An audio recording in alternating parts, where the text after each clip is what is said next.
Hello and welcome back to another episode of Blurble Reasoning, the show where I take books which have blurbs and give my verbal reasoning about why they're cool. That's not an intro we're gonna keep. Today we are talking about The Mad Ship, the second book in the Live Ship Traders trilogy, and the fifth overall book in the Realm of the Elderlings series by Robin Hobb, which means two things. First of all, this is a middle book entry in a series, it's gonna get less views, that's a bummer. But secondly, and more importantly, I'm about to spoil the ever-loving crap out of it. I downgraded my profanity because we're still within the first minute. So yeah, let's talk about this. I always find it kind of difficult to talk about middle books in a series, whether it's like book 2 out of 3 or book like 5 out of 16. Just because maybe it's something I need to get better at, but it's difficult for me to take middle books in a long-running series as like its own book, its own sequence of events. I always think of it in the same kind of clump of events of like what happened in the first book into the second book, if you know what I mean. So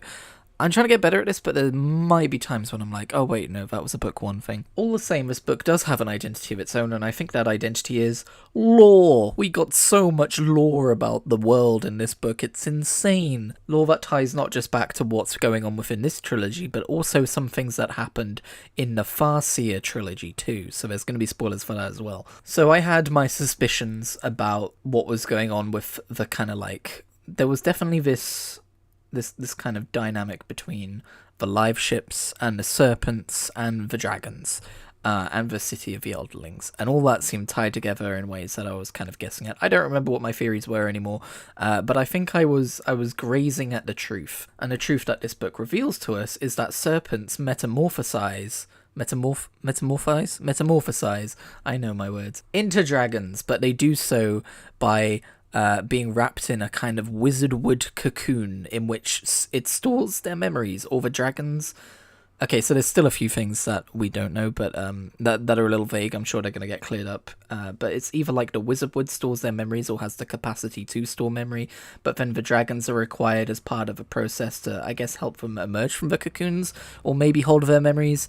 And then there's She Who Remembers, which is the serpent who gets freed at the end of this book by Wintro, and is the serpent who is tasked with keeping the serpent's memories. So there's a lot of stuff to do with memory and identity in this book, and while I might not still fully grasp the full, I guess, dynamic about how this all works, there's a word for this in nature. What's it called? When one species helps another species to survive, when they kind of like coexist and help each other. Symbiotic relationship, is that what I'm thinking of? That seems to be what I'm thinking of, except in this case it's like if butterflies helped caterpillars turn into butterflies, I don't know. And there are these allusions to this grand cycle, so one would assume that as dragons die, they kind of revert back to like a serpent-like form and are reborn, and their memories are bestowed back to them in some manner. But yeah, I love this lore because it also means that live ships are basically they're like animated memory coffins which have taken on their own identities as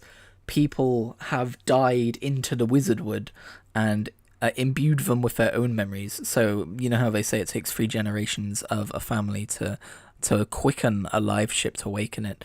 It's because that's when there's enough memories to really give a live ship its own kind of identity. And as I was reading book 1 and as I've been reading book 2, I have been thinking about the way magic worked in this world, and I'm at a bit of a disadvantage because I've only read the Farseer trilogy once, and that was back in 2017, so there is a lot that I've forgotten about the skill and the wit. But I do remember Verity. Was it Verity? Is his name Verity? That makes me think of Verity Lambert. I remember the prince dude carving his dragon and putting himself into the dragon, and that lore paid off in this book when Malta is in the chamber with the dragon and she's learning about the history of the Elderlings and their society and what they did in this chamber, and we learn that these Elderlings would, old men would come in and carve their dragons and die into them, and they would be able to fly and exist in the dragon for a short time until they landed in this place in the mountains and turned to stone.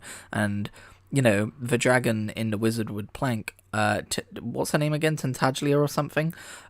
She was saying, I'm sure I'm going to become intimately aware of her name in the next book, but she was saying that, like, oh, it's amusing that they get to exist for a short time after death, but there's this kind of graveyard of fake dragons, like these dragon statues in the mountains, and I'm pretty sure that graveyard she's alluding to is where the Farseer trilogy ended. I'm still grappling with myself about whether I'm going to reread the Farseer trilogy before moving on to, like, the next trilogy of books. My sister insists that the next trilogy of books does remind you about a lot of the things that happened in the original, and I don't want to get bogged down with reading too many books and not letting myself get back to new books and stuff like that. Maybe I'll just read the closing few chapters to remind myself what happened before moving on. Let me know what if you are like a Realm of the Elderlings whiz, if you if you are a big fan of a series, if you've reread it many times, let me know in the comments below what you think I should do. It's been since 2017 since I read the Farseer trilogy, and I do remember the broad strokes of a story, but I'm worried that I might forget entire characters, misremember events, that kind of thing. Is it that important to reread them before continuing on, or am I good to go on with Fool's Errand? But anyway, those are kind of like the grand lore drops we got in this book, and I loved every second of it. I loved meeting the dragon.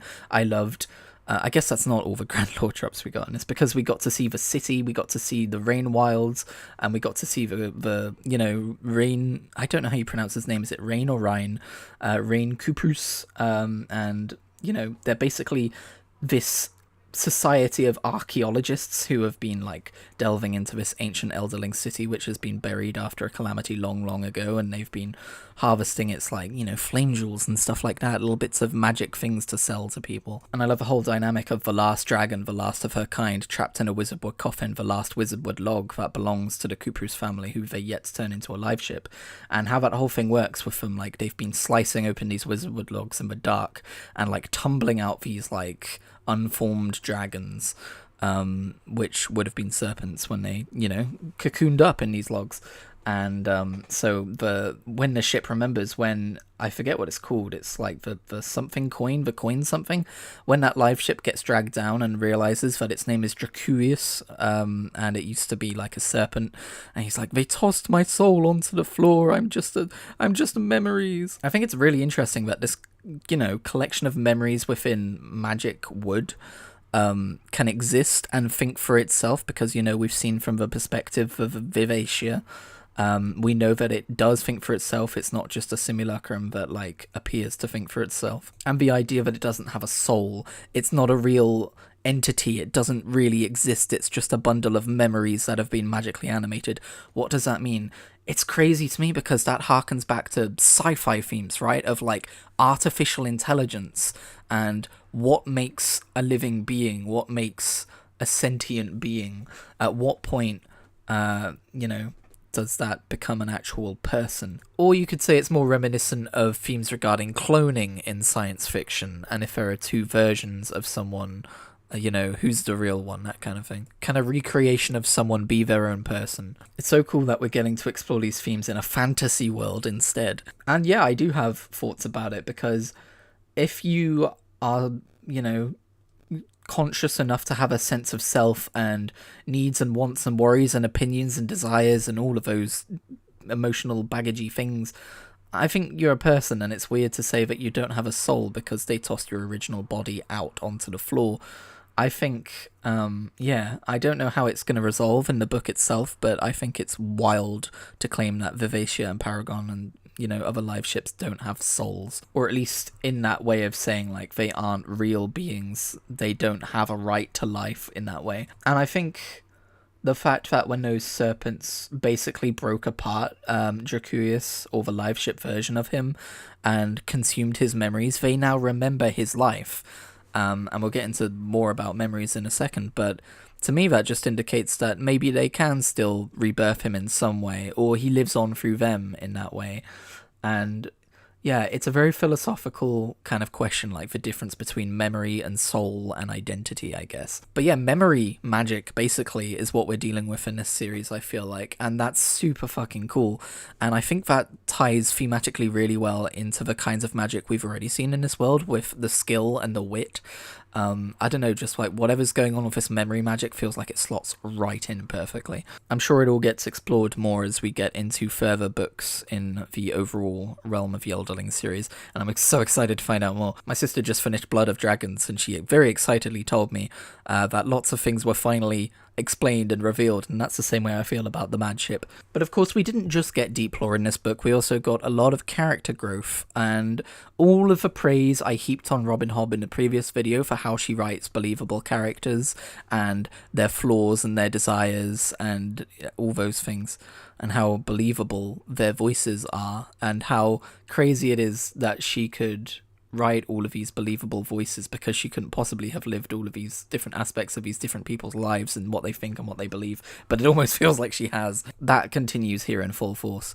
And it's interesting as well. I think Malta's journey is probably the most interesting in this book because I despised her at the start of this book. She was a spoiled brat of a teenage girl, and she had very problematic romances going on with older men. In a way, she still does, but I guess by the standards of this society and what they view the age of consent and growing into womanhood, I guess she's just reached that. From my perspective, it's still kind of icky. Like, Rain is very sus.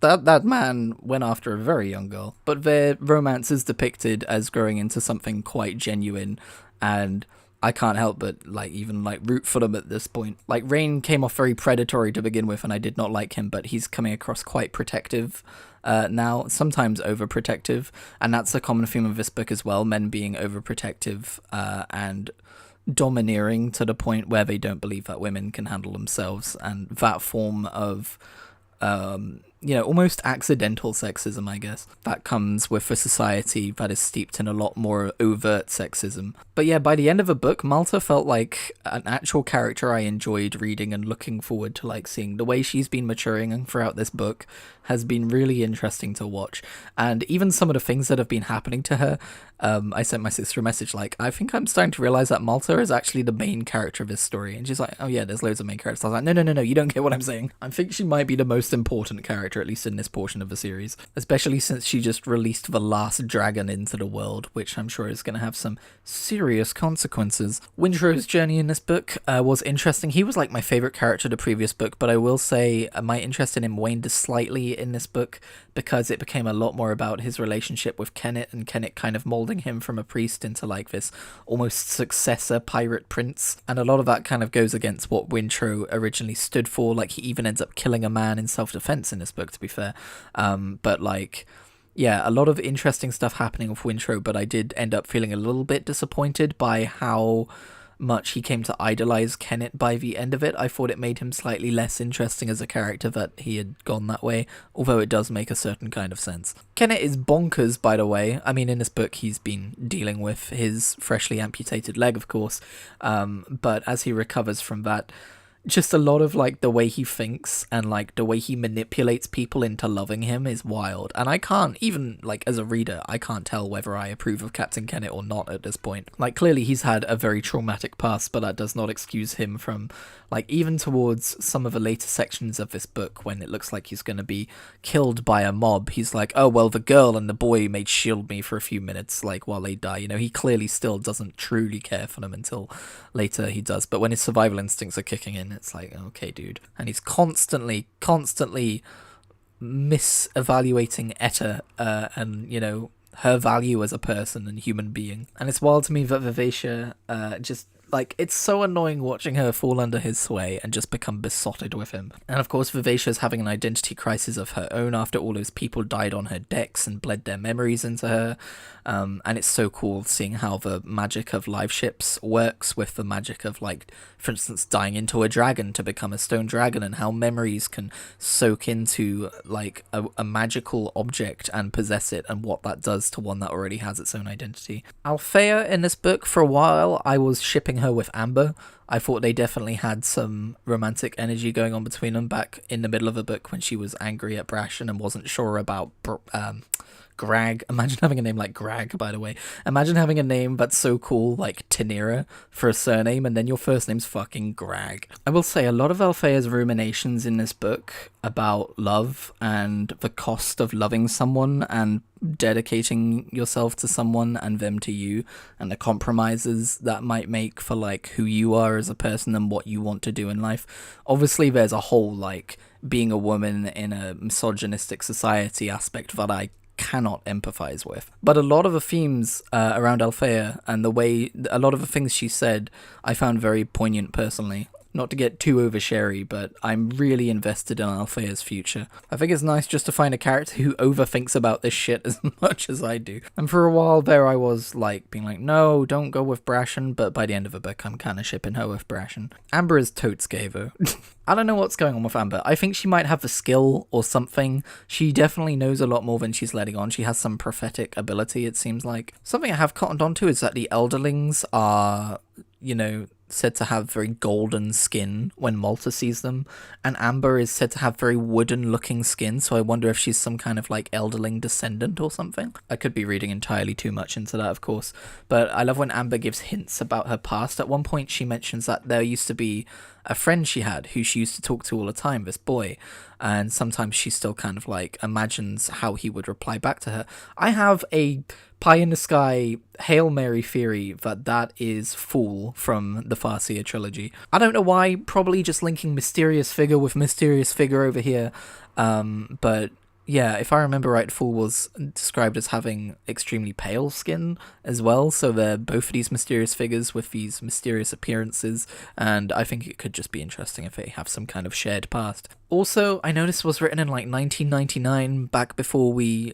as a society decided that trans people were worth including in stories. I get some vague trans vibes from Amber. At some point when she's having a conversation with Paragon, who has just, been talking to that serpent and says he remembers his previous life and says that he is two people, he says that he can decide who he chooses to be, and Amber's overjoyed for him, and she's talking about how she, too, has decided who she wanted to be. Something about the way she said that. I don't know. I just got vibes. I don't think it was Robin Hobb's intended thing. Although she has messed with, like, gender norms a lot, I think it's just in terms of, like, a society that views women as secondary citizens. But, of course, we do have Jack, who dresses as a man a lot of the time. And we have Althea dressing as a man. But I think that's just for, like, disguise purposes. But Jack seems to do it for fun.